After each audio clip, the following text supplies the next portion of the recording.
everyone, and welcome to Solistic Guide. So today we're going to be talking about cheating, and if you've ever been cheated on, this message is on how to overcome it. So the way I do choose my topics is based on what I feel like people need to hear in that moment, and so today for some reason my energy is focusing a lot around people that have been cheated on. I'm going to start off by saying that if you've been cheated on, I know that it causes a lot of insecurity for someone. I know a lot of times people wonder like why they've been cheated on, and that's like the biggest question that runs through someone's mind. But the one thing I'm going to tell you is that you did not do anything and it is not your fault. So I want you to know that there is nothing wrong with you.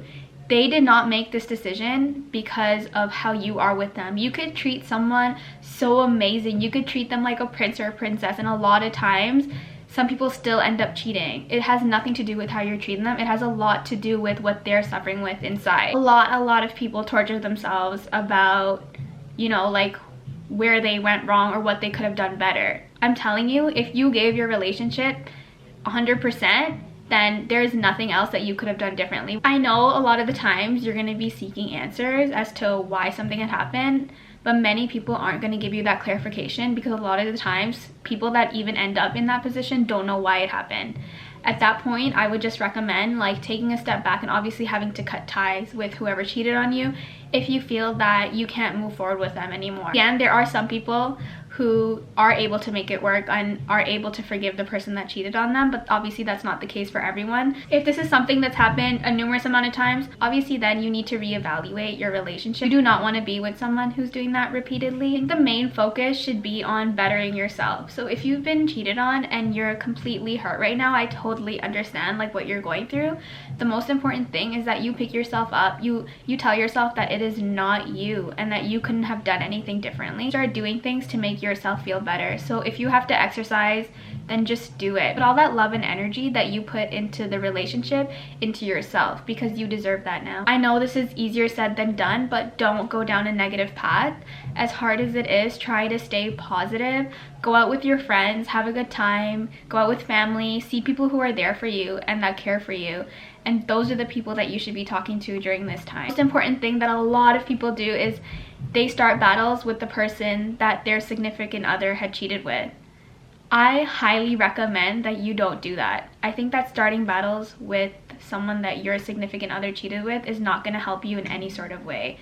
You know, if your partner had entertained someone else and if your partner had made the decision to cheat on you, at the end of the day you have something to discuss with your partner, not the person that they cheated with. You need to start doing better for yourself. Don't let anyone be the reason to why you're suffering.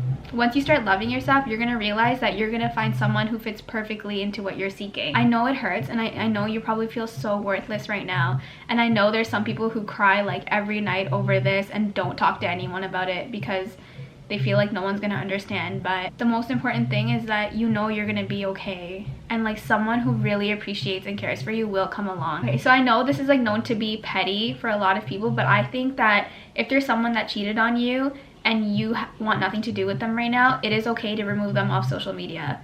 If you have to do it, do it. It will help you move on because you are no longer seeing what that person's doing on a day-to-day basis. If you keep them on social media, that's obviously your choice. But when you are seeing what someone is doing on a day-to-day basis, it is going to make it harder for you to move on. And so if you have to, yes, it's okay to remove them, guys. At that point, you're thinking about yourself, and yourself is all that matters at this point to overcome this. Sometimes not knowing is better than knowing. So I know like a lot of people seek answers, but if you're not getting the clarification that you need, then it's okay. Just tell yourself that it's not you and that you're gonna be okay. You're gonna love yourself, you're gonna find someone great, and you're gonna move on. If you had been cheated on, just make sure that you do take care of yourself, and that if you gave your relationship 120%, then you did not do anything wrong. And I understand that you don't deserve this and that you probably feel worthless right now, but you will be okay and you will find someone who truly loves you. Okay guys, enough of me talking today. Thank you so much for watching my video. If you need advice on anything or have a friend that needs advice, please feel free to email me at solisticguide@gmail.com and I will be happy to get back to you. Bye!